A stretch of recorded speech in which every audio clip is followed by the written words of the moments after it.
মানুষ।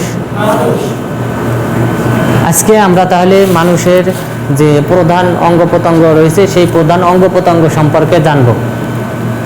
তার মধ্যে শাফাতান, দুই ঠোঁট, শাফাতুন, ঠোঁট, শাফাতান, দুই ঠোঁট, রাসুন, মাথা, শার, চুল, আইন, চক্ষু, আনফ, নাক, উযুন, কান, ফাম, মুখ, রকাবা, ঘাড়, কাতিফ, কাঁধ, সদর, বক্ষ, কলব, হার্ট, ইয়াদ, হাত, জিরা, বাহু, রুস্ক, হাতের কবজি, ফাখিজ, উরু, কাফ, হাতের তালু, সিন,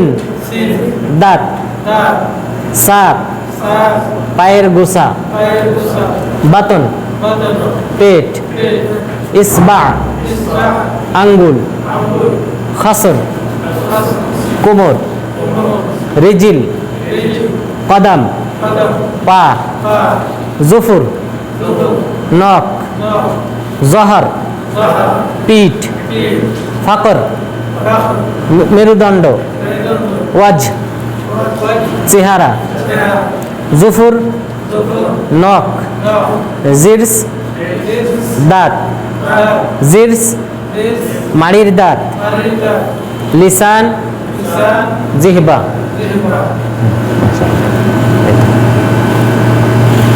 তাহলে ছোট বাক্য যখন